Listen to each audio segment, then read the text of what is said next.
世界風水系列的專欄。廣州天地最強嘅卦象，因為山管人丁，水管財，山龍脈，水龍經過嘅地方，富到漏油嘅。呢10條橋將呢個龍氣真真正正鎖住喺度。佢仲有一個好強嘅形態風水嘅佈局嘅，就用咗呢個天環廣場嘅呢個雙魚陣。去哪裡買房比較有空間啊？東站起到天環到。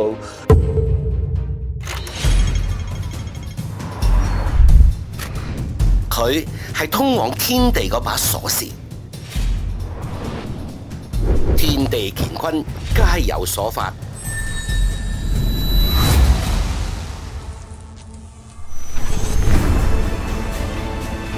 第二季通靈之王，恭喜晒你！恭喜晒兩位導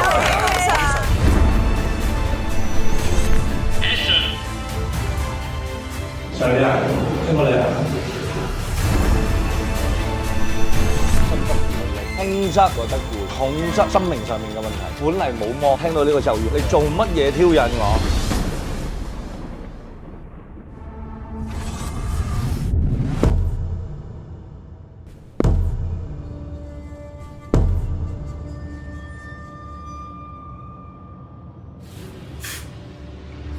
小胡今期嘅後援比我想象之中更有趣喎。你看到的東西不在這個世界。或許你就是能打開我心裏面那道關。佢係唔係可以睇穿你嘅命運軌跡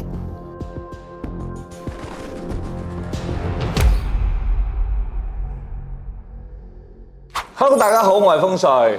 Hello， 大家好，我是子耀。師兄啊，我們之前講過了朝鮮啦、韓國啦、日本啦、馬來西亞啦，好多個國家的風水哦。係，下次我們做風水系列的時候，我們就去到現場。冇錯，實景。好，好，那今天師兄要不要跟我們講一講比較特別的城市？巴黎啦，不如廣州吧。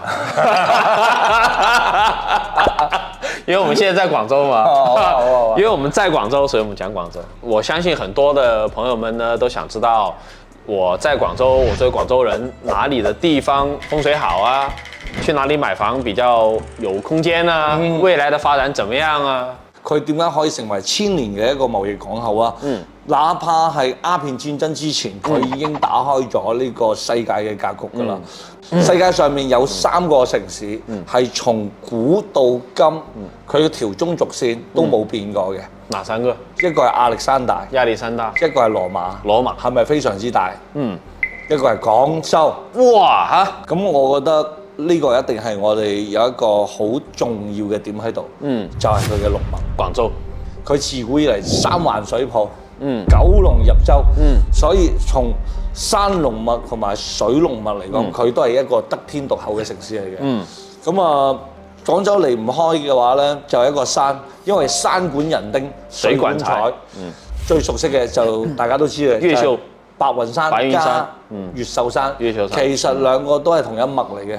咁呢一個咧就為成個廣州打開咗佢嘅山龍脈嘅格局啦。呢條山龍脈，就算古代有人話秦始皇去斷過佢個脈，但係佢個氣勢依然係中國3大龍脈裏邊嘅重要不可或缺嘅點嚟嘅。南贛龍呢條南贛龍經過昆侖，行過雲貴村嚟到廣州結咗穴，呢條龍依住越秀山衝出去，經過嘅地方富到漏油嘅。你知唔知佢經過咗邊度？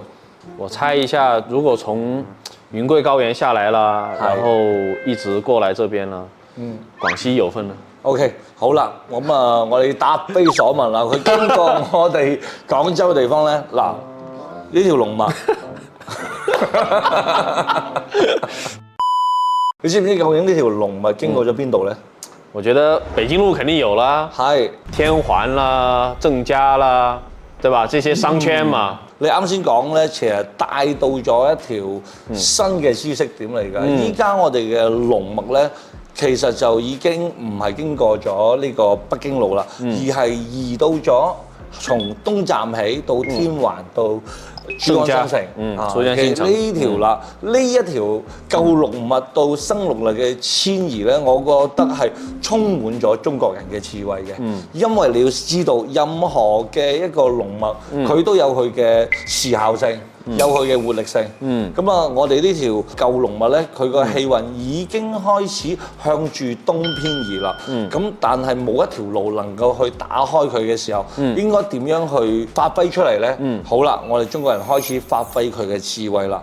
我哋不如從水龍開始咧。水龍，冇錯，你知唔知喺廣州嘅成條珠江上面有幾多條橋？多少條橋？係9條。如果就係得9條嘅話咧，就形成唔到依家廣州嘅格局。廣州係一共有10條橋嘅。嗱，呢10條橋咧就印證咗楊君松《楊公風水撼龍機》裏邊嘅4句話，叫做尋龍分金看前山，一重前事一重關。我相信呢兩句大家稍微睇下耳熟能詳啊，睇下嗰啲電視節目啊，就知啦。但係後邊嗰兩句你一定唔知，因為《盜墓筆記》佢係將後邊嗰兩句改咗嘅。原文裏邊係十欄十所8千里，定有皇后居此間。呢個十欄十所就印證咗廣州嘅呢10條橋，將呢個龍氣真真正正鎖住喺度。一個地方你想佢個龍氣唔走，就一定要做呢個鎖水局。好多地方佢有諗過去做鎖水局，但係一定做唔到，好似廣州咁啱好10條橋，將我哋呢一個叫做咩水咧，叫做內環抱水。啱好呢10條橋就鎖咗喺成個市中心。我哋見到，尤其喺珠江新城一帶，能夠見到嘅廣州大橋同獵德大橋係近得非常之緊要嘅。所以咧，將呢一部分嘅財鎖到好緊，鎖咗喺呢度，呢個內環抱水嘅水龍脈就構成咗啦。跟住喺中間仲人造咗一個島出嚟，海心沙，冇錯啦。因為只要喺呢一度建咗個島咧，呢個水流就會更加嘅穩定，同埋咧嗰個龍嘅尖唇，就喺度兜一兜嘅氣，咁咧令到我哋成條龍脈衝出珠江嘅時候咧，佢係往上收翻嚟嘅，即係叫做我放佢出去之後，仲留有餘地。我哋將呢條水龍建好嘅時候咧，可以將呢條龍引起嚟，騰飛而上，再插翻落去，咁啊形成咗一個非常之延綿不絕嘅龍氣所行嘅路啦。咁我哋見到啦，除咗呢一度之外咧，佢仲有一個好強嘅形態風水嘅佈局嘅。嗰度我哋有歌劇院啦，博物館啦。歌劇院咧，你見到佢又似個貝殼啦，又似個金蟬啦。咁佢吸到咩？吸嘅係水。我唔知你記唔記得嗰個博物館嘅顏色係咩樣嘅？好像是有一點那個紅色啊、黑色啊，有點白色啊。嗱，呢個就係好關鍵嘅點啦。我睇過好多風水嘅人咧，想去解釋佢咧，話水又生木、生火、生土，咁啊最後咧令到呢度五行咁啊流轉得好好，然之後又發達啦，完全係錯嘅。呢個局就應咗一個形態局，叫做水火既濟。水火既濟係個卦，歌劇院去吸翻個水，然之後喺隔離咧用翻個紅色嘅印章咁嘅樣啊，代表咗權力地位。係啦，水火呢個既濟咧喺成個易經裏邊係第63卦，千祈唔好行到去第64卦，因為63卦係一個圓滿嘅卦，有水有火，但係佢依然係唔衝突，實現咗咧水喺火上面，水可以俾你飲用。火亦都得到咗佢嘅發揮，文化能夠得到佢嘅發揮傳承，水亦都代表咗個財能夠開枝散葉，所以一個水火既濟卦形成咗一個靚嘅形態風水。我覺得呢一個就係喺成個宗族裏邊係做嘅一個好叻嘅、好叻嘅一個設計。如果淨係用條橋鎖住個水龍嚟，淨係得到個氣咧，我同你講，其實就係將個風水咧發揮得比較片面嘅，但係咧嗱，所有嘅嘢象數理必定要一齊發揮嘅，所以最後佢用咗易經嘅呢個天地最強嘅卦象水火既濟擺咗喺度咧，先能夠令到呢度嘅氣越嚟越旺。師兄啊，聽你講完《漢龍經》的這個叫10條橋鎖住我們的這個水龍脈啦，那我自己有一個觀察，就是我平時在廣州開車的時候呢，遠遠看到小蠻腰和東塔西塔像三炷香一樣的，我就在想，哇，這什麼格局啊？係咪諗住去拜一拜啲水神咧？就是有那種威嚴的敬畏感。呢個格局叫做四象有靈嘅格局。你見到啦，東面嘅呢個護衛周大福啦，係咪先？呢個中心明顯係高於佢西邊嘅西塔。我哋叫做寧讓青龍高萬丈，莫讓白虎稍抬頭。各有護衛，叫做青龍白虎有力。然之後咧，我哋再望翻去呢個小蠻腰，成個廣州嘅東南方，佢亦都叫做一個巽卦，代表咗一個大女嘅角色，亦都係代表咗一個好重要嘅掌權者嘅角色。起塔嘅時候咧，我哋基本上要思考嘅一定係巽卦。點解咧？民商事業同埋我哋成個廣州地區嘅出出入入係唔係平安？名氣巽亦都代表咗入，巽係啦，巽。所以呢一個咧就主管咗成個廣州新龍脈嘅命脈，所以佢立咗喺呢一度。佢同埋個樣點解係離火之卦咧？亦都代表咗文明，亦都代表咗我哋嘅發揮。呢三足嘅鼎立係為咗接落嚟登場嘅呢個山龍脈，起咗一個好重要嘅鋪墊嚟。哎，師兄啊，剛才聽你講了有朱雀啦、青龍啦、白虎啦，玄武在哪裡？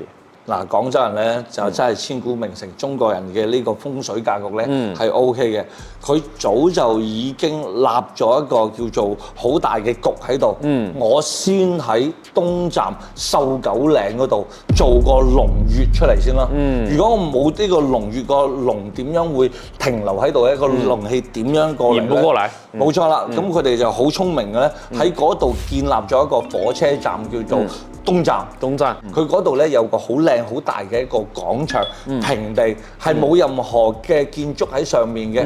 咁咧就會令到呢座山喺向前行嘅地方咧，有個地方可以棲息，讓龍氣停留。好，你以為我哋東站就形成咗一個咁靚嘅山龍脈啊？其實唔係嘅，呢個只不過係第一個。喺風水上，我哋話三生萬物先會有更加強嘅一個能量嘅。第二個穴位其實就直接去到廣州天河嘅體育中心，你見到呢個竇咧就真係好似一個穴位俾個龍棲息嘅。所有嘅氣，無論係水氣佢要停留，山氣佢亦都要去停留嘅。咁再去到第三個啦，成功嘅地方咧，其實就係做咗一個天環廣場。點解咁樣講咧？其實原先喺天環廣場嗰度做嘅所有嘅商場都唔係倒閉啊，就係出一啲叫做問題啊，就用咗呢個天環廣場嘅呢個雙魚陣，令到個龍脈咧可以更好咁去遊走到去我哋成個海心沙嗰邊去嘅。山龍脈通過通天塔同水龍脈匯聚，成為咗難得一見嘅水龍、山龍雙龍匯聚嘅大格局。哇，今天聽師兄分享了這麼多廣州城市風水的秘密呢，真的是讓我大開眼界。那麼如果說大家想聽到你自己城市風水的這個故事，歡迎大家在我們的 WhatsApp 去留言自己的這個城市在哪裡，然後和自己想提的問題。那麼同樣也歡迎大家去報名我們的中華智慧大講堂的課程啦。好，我們本期的世界城市風水的故事第一集今天到此結束，我們下期節目再見。好，福生無量天尊。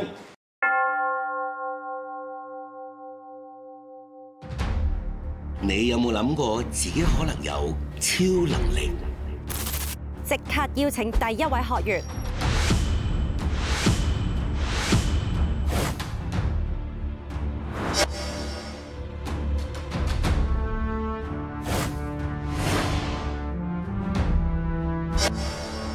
超能力學院，一個開發你無限潛能嘅地方。好啊！哇！你唔好咁近啊，大佬！哇！你唔好咁近啊，大佬！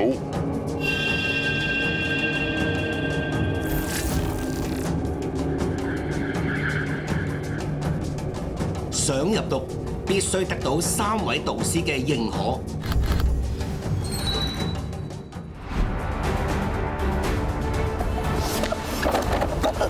慢點，睇住睇住。你看到的東西不在這個世界。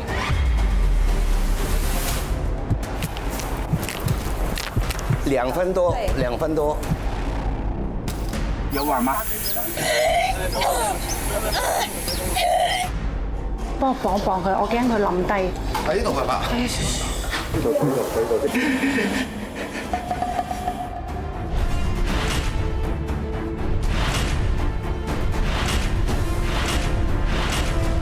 我自己就好期待去睇呢個節目啦。